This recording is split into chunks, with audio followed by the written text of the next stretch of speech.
Conseil interministériel à Rufisque, l'insalubrité est une préoccupation majeure pour les habitants sur place. Il demande aux autorités étatiques de prendre des mesures. Voilà pour les titres. Le développement, c'est dans une poignée de secondes.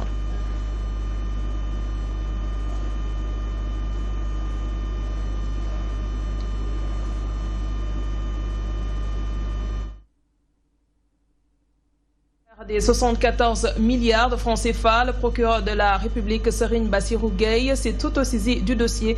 L'ancien ministre Samuel Sarr est convoqué à la sûreté urbaine ce mardi. Il devra s'expliquer sur ces accusations de détournement d'argent envers Idrissa Seck.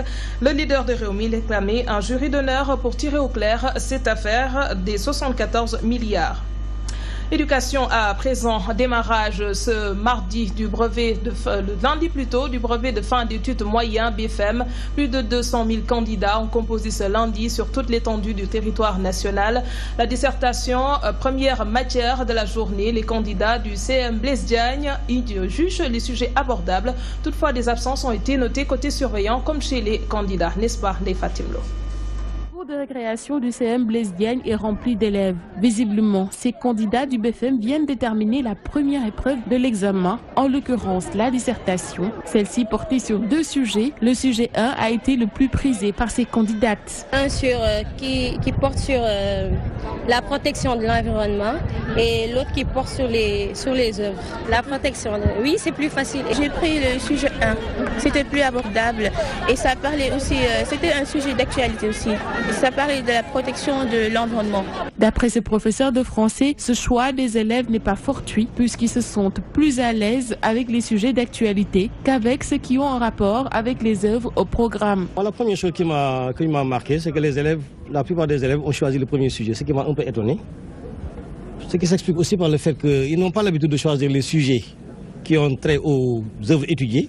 Et là, c'est un peu dommage parce qu'ils ne lisent pas beaucoup. Ils n'ont pas fait une très bonne lecture des œuvres au programme, raison pour laquelle ils fuient systématiquement les sujets qui portent sur ces œuvres-là. Ils aiment beaucoup les questions d'actualité. Vous leur posez une question sur la violence ou bien sur le viol, des choses comme ça, ils sont prêts à dérouler. Mais vous leur posez une question sur une œuvre au programme, là, ils sont un peu déroutés. Selon ces candidates, cette première épreuve a été très abordable. Elles se disent confiantes. Ça a été abordable que les sujets de l'an dernier. On est un peu stressé parce que c'est normal d'être stressé au jour des examens, mais ça passe, ça va passer. En fait, c'est abordable. Je me suis bien débrouillée. Moins stressée, je suis au calme. Le lycée Blaise Diagne compte deux jurys, A et B. Pour le jury B, on dénombre 286 candidats. Malgré que les épreuves ont débuté à 8 heures, des absences ont été notées, aussi bien chez les candidats que chez les surveillants. 286. Il y a quelques absents, 11, dont 2 avec un dossier médical. Mais ça n'empêche pas le bon déroulement des épreuves. Dans toutes les salles, il y a 2 surveillants au moins dans une salle. Durant 3 jours, ces potaches vont se pencher sur les épreuves, anglais, mathématiques, en passant par l'histoire et la géographie, entre autres matières, pour décrocher haut la main leur brevet de fin d'études moyennes.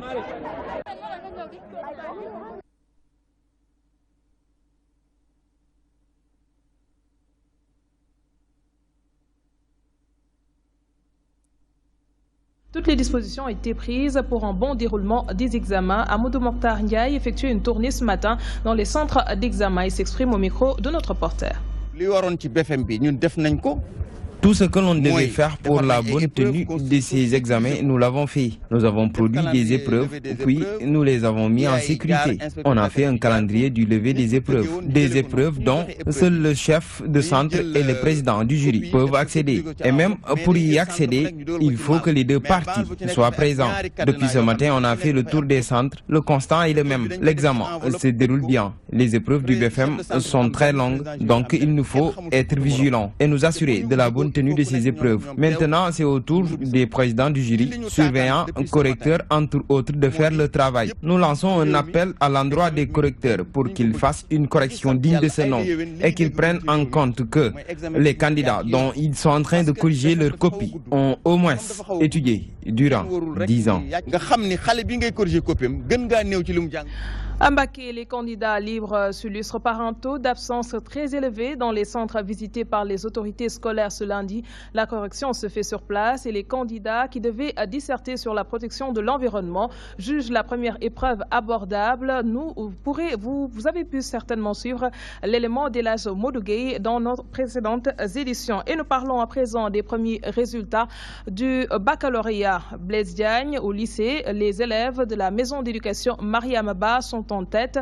Bon nombre d'entre elles ont eu le bac avec mention. Vu des multiples perturbations enregistrées durant l'année scolaire, les résultats de ce centre sont jugés acceptables comparés aux autres centres d'examen qui sont dans la capitale. Aïssatou Dioptal nous en dit plus. L'attente a été très longue. Des heures de stress qui se sont transformées en joie pour certains qui désormais auront le privilège de se faire appeler bachelier.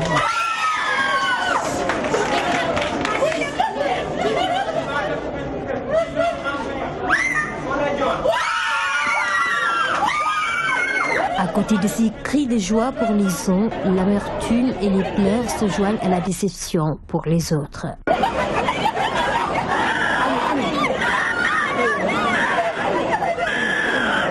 Au jury 965 et 967 du lycée Blaise Diagne, des élèves de la maison d'éducation Mariama Ba sont en tête. Elles ont toutes décroché des mentions bien. Je suis vraiment très heureuse. À cet instant, je suis tellement libérée. Je n'ai même pas les mots. Je suis très contente. J'ai la mention bien. Je suis première de mon jury. C'est pas facile aussi de faire le bac. Mais j'avais confiance en moi. Mais comme on appelle ça, j'ai pas entendu mon nom, ça en fait un peu de trac. J'ai eu le bac avec une mention et j'en suis contente vraiment. J'ai été admis au deuxième tour.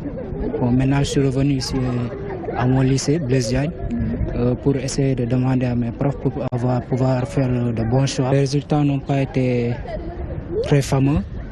Bon, je crois que aussi la grève des profs aussi a aussi joué sur les résultats. Des résultats jugés catastrophiques, mais pas surprenants au vu des nombreuses perturbations qu'a connues l'année scolaire. C'est des résultats qui sont relativement acceptables. Dans certains jurys, les résultats sont très bons. Dans d'autres, c'est des résultats qui sont assez mitigés. Les résultats en arabe sont très bons. Ainsi va le monde. Au moment où certains candidats appellent leurs parents pour leur annoncer la bonne nouvelle, d'autres, par contre, font grise mine, allongés à même le sol, ne savant plus à quel sens se vouer. Éducation toujours, un centre de recherche et d'essai vient de voir le jour à Guédiawaye. Cette infrastructure permettra de démocratiser l'accès à la formation. Déclaration du ministre de l'Enseignement supérieur et de la Recherche, Mary Teuw Niane, qui procédait à l'inauguration de ce centre, rassure les bénéficiaires sur leur réinsertion socio-professionnelle. Voici le ministre de l'Enseignement supérieur au micro de Abdoulaye Wanyanga. Que je me trouve parmi vous ce matin à l'occasion de la cérémonie d'inauguration du Centre de recherche et d'essai de Guédiawaye. En effet, à travers la mise en place des CRE, Son Excellence le Président de la République, M. Macky Sall, démocratise l'accès à la connaissance et à l'innovation, ainsi la distance. Tout à l'heure, Ibrahim Diédhiou parlait de Médina Yoro Foulah.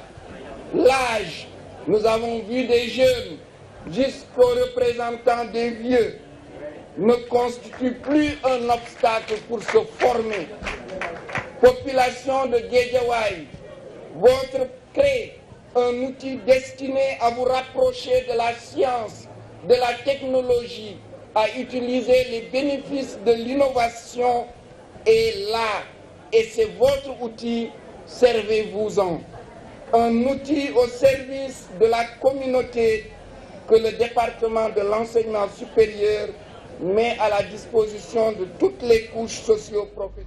Je l'ai annoncé en début d'édition, le ministre de la Gouvernance locale était ce matin dans la banlieue dakaroise, une visite qui entre dans le cadre des préparatifs du Conseil des ministres décentralisé. Abdoulaye Diouf Sarr a pu mesurer l'état d'évolution des opérations pré-hivernales. L'UCG a mis les bouchées doubles pour rendre plus attrayante la capitale sénégalaise. Mansour Sow a pris part à la visite.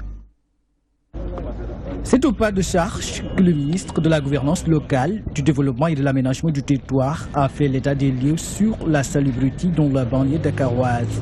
Le programme Zéro Olympique bat son plein Objectif rendre plus attrayante la capitale sénégalaise à l'image de Kigali, la capitale rwandaise. Aujourd'hui, si vous avez remarqué, il n'y a presque plus de tas d'ordures sauvages dans les communes. C'est tout à l'honneur de l'UCG. Les herbes sauvages ont été effectivement aussi vaincues parce qu'à ce niveau-là, les opérations de balayage se passent très très bien. J'en veux pour preuve et pour exemple l'échangeur de la foire où fondamentalement il y avait beaucoup d'herbes, mais cette fois, à ce niveau comme à d'autres niveaux, nous avons aussi vaincu le deuxième objectif. Du pont de l'émergence à la VDN en passant par la bande des Flao jusqu'à Bargny, partout la délégation est passée, les techniciens de surface sont à pied d'œuvre. Fondamentalement, on a attaqué les piliers donc, de l'insalubrité et Dakar, de la vie générale des populations, est devenue véritablement une capitale propre. Je vous disais tantôt que quand on a un conseil des ministres aussi décentralisé, délocalisé, il est tout à fait normal que chaque ministre sectoriel fait le point et regarde effectivement quelle est la situation. Mais aujourd'hui, les populations de Dakar, de manière globale, savent que le processus a été déclenché depuis très longtemps. Cette visite du ministre de la gouvernance locale intervient dans un contexte particulier. Le chef de l'État, le président Macky Sall, est attendu du 19 au 25 juillet dans la banlieue. Laquelle banlieue a déjà fait peau neuve pour accueillir le premier des Sénégalais dans le cadre du Conseil des ministres décentralisé. Allons à Rufisque. Les canaux à ciel ouvert indisposent les habitants. Ils font office de dépotoir d'ordures, ce qui favorise la prolifération des moustiques. À cela s'ajoute l'odeur indescriptible qui s'y dégage. Les Rufisquois interpellent les autorités étatiques à une solution durable. La municipalité ambitionne, avec l'aide d'un promoteur, de reprofiler les canaux. Le sujet est signé El Hadj Moussa Bey.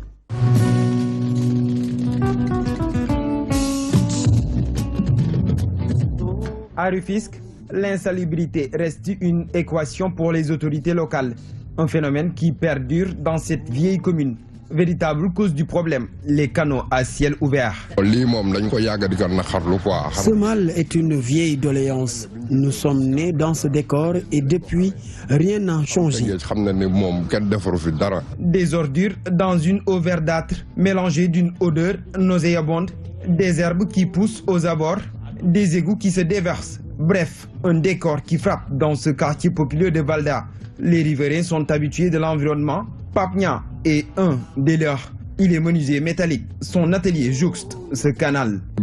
Quand j'implantais l'atelier dans cet espace, la zone était un vrai dépotoir d'ordures. C'est grâce même à l'atelier qu'il y a eu quelques changements. La mairie fait un excellent travail, mais les populations continuent de déverser des ordures. Comme constaté, ces habitants côtoient en permanence le danger, craignant même pour leur santé et celle de leur famille.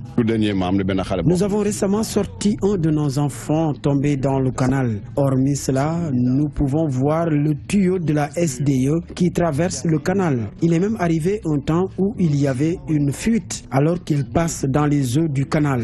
Vous imaginez le danger? Des améliorations ont été faites sur la question, soutient cet acteur du Front Civil. Il estime ainsi que seul l'État pourrait y remédier. Aujourd'hui, il y a vraiment un grand pas qui est fait. Mais je vous assure que ce qui présente le visage hideux de cette ville-là, c'est les infrastructures, c'est le canal. Donc, et que ces maigres budgets-là, des différentes communes ne peuvent en aucune manière prendre en compte correctement. Donc, il faut que l'État s'en occupe spécialement. Pourtant, des travaux de curage sont régulièrement pratiqués. C'est un projet global qui englobe 3 canaux. Le canal central, qui est une nouvelle création. Le canal de l'Ouest, dont les travaux ont été suspendus pour les besoins de la réalisation de ce canal central. Et le canal Baudet. Les populations ont eu à déverser des ordures dans les canaux. C'est le lieu aussi de leur demander de ne pas crier à la détresse. Nous sommes victimes de notre propre comportement.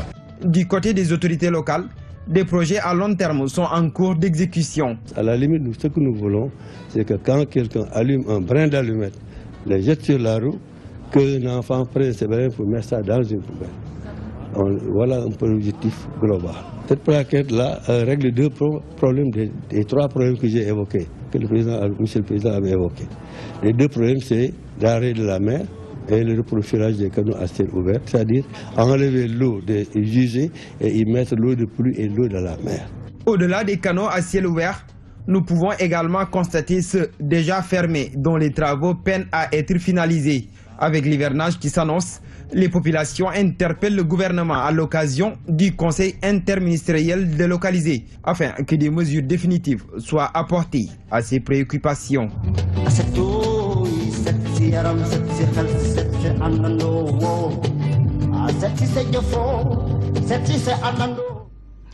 Nous restons à Rufisque. Vous le savez, le conseil interministériel décentralisé dédié à la banlieue commence ce mardi au marché central aux poissons de la localité. L'insalubrité grandissante gêne clients et occupants, même si certains font des efforts pour nettoyer chaque jour leur espace de travail. D'autres ne se donnent pas à cette peine. Toutefois, ils invitent l'équipe municipale à prendre des mesures. C'est un reportage de Aïda Mamadou Diop. Le marché central de Rufisque servait de résidence aux colons. Situé au quartier Kerissouf et Kerikaou, ce lieu a perdu aujourd'hui tout son attrait. À la partie réservée aux vendeurs de poissons, le décor est désolant. Des flaques d'eau par-ci, tas d'ordures par-là, certains vendeurs indexent le maire de la ville. Nous ne nous retrouvons pas dans la politique de gestion du maire. Nous n'avons pas de frigo. Une bonne partie des poissons pourrissent. Le maire ne fait rien. Quand il pleut, l'eau sointe de partout. Il y a des verres dans tout le marché et rien ne marche. Des propos balayés d'un revers de main par ces vendeuses de poissons. Elles soutiennent que l'édile de la ville est en train de faire tout ce qui est en son pouvoir pour les mettre dans de bonnes conditions. Le maire est en train de faire son devoir. Toutefois, il y a des efforts. Il nous a envoyé des surveillants. Ces derniers abattent correctement leur travail. Mais il faut reconnaître que le problème vient de nous, on manque d'organisation. En plus de l'insalubrité qui règne dans le marché, l'odeur qui s'y dégage est intenable, ce qui ne semble pas déranger une partie des occupants. Quelqu'un qui ne nettoie pas et se permet de dire qu'il attend la mairie, c'est normal que le marché soit dans cet état. Moi, je n'attends pas la municipalité. Je nettoie chaque jour ma place. Plusieurs tables du marché sont inoccupées. Ces dames invitent le maire à les rentabiliser en les octroyant aux marchands ambulants. Il y a 100 tables inoccupées dans le marché pour éviter qu'il y ait des ambulants qui traînent à côté du marché. Le maire n'a qu'à leur donner ces tables pour qu'ils travaillent. Tout ce que nous demandons, c'est un espace où nous pouvons officier sans gêner qui que ce soit. Le marché central de Rufisque manque presque de tout. Le volet sécuritaire laisse à désirer, pas de gardien, encore moins d'éclairage. Il n'y a pas d'éclairage dans le marché, ni de porte. Nous n'avons pas de frigo aussi. À Rufisque, l'insalubrité est comme une épine au pied, un problème prioritaire à résoudre. Au chapitre économique, l'Agence de développement et d'encadrement des petites et moyennes entreprises ambitionne de labelliser 300 entreprises pour l'année 2016. Déjà, 62 d'entre elles ont déjà été labellisées. Objectif, accompagner les micro-entreprises en leur permettant d'avoir un meilleur accès au financement. La DPME a initié ce programme pour une bonne qualité de l'information entre les banques et les PME. Le ministre du Commerce est convaincu que cette labellisation peut réduire le gap du financement avec les banques. Les précisions de Code Ndjaye. Faciliter les petites et moyennes entreprises un meilleur accès au financement, c'est tout le sens de la labellisation des micro-entreprises, un système qui permet à la DPME de jouer le rôle d'intermédiaire entre les banques et les petites et moyennes entreprises, notamment sur la qualité de l'information entre ces deux entités. Ce que nous essayons de faire avec la labellisation, c'est de casser cette asymétrie d'information qui existe entre les banques et les PME en mettant en place un dispositif qui est objectif, qui permet d'apprécier le risque réel de la PME. Pour être éligible, l'entreprise doit remplir certains critères, parmi lesquels la production d'état financier. Toutes les entreprises qui ont un chiffre d'affaires qui est inférieur à 5 milliards et un effectif qui est inférieur à 250 sont éligibles. Maintenant, nous y avons ajouté également un deuxième type de critère qui est relatif à la disponibilité des états financiers. Venu présider cette cérémonie d'information, le ministre du Commerce s'est réjoui d'une telle innovation qui, selon lui, va permettre aux banques d'accroître leur financement aux produits intérieurs bruts. Le secteur bancaire au Sénégal et en Afrique de l'Ouest finance à peu près 21% du produit intérieur brut au PME. Si vous le comparez aux pays émergents, ce financement est à 80%. Donc vous voyez donc le gap.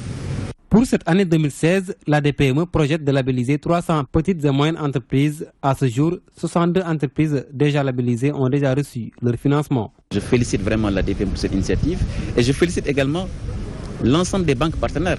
La DPME prévoit de labelliser d'ici fin 2015-2016 les 300 entreprises. L'accès au financement a toujours constitué un frein au rayonnement des petites et moyennes entreprises. Avec cette innovation, la DPME compte faire de ces micro-entreprises un secteur producteur de croissance. Restons dans le même sujet, l'apport des partenariats publics-privés dans la promotion des petites et moyennes entreprises au cœur d'une réflexion entre acteurs du paysage socio-culturel sur l'initiative de la Fondation Frédéric Newman en partenariat avec le mouvement des entreprises du Sénégal MEDES. La rencontre avait pour objet d'échanger sur le rôle et la place de la PME sénégalaise dans le PSE.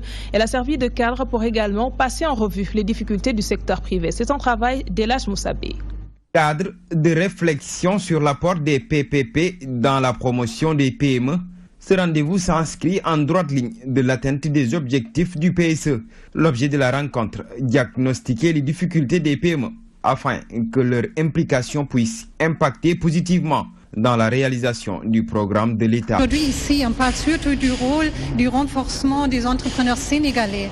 Donc où je vois beaucoup de rôle comme nous, comme fondation, c'est d'accompagner avec nos experts venant aussi de l'Allemagne, d'accompagner des entreprises et des PME sénégalais pour être plus capables, pour être capacités dans les connaissances techniques.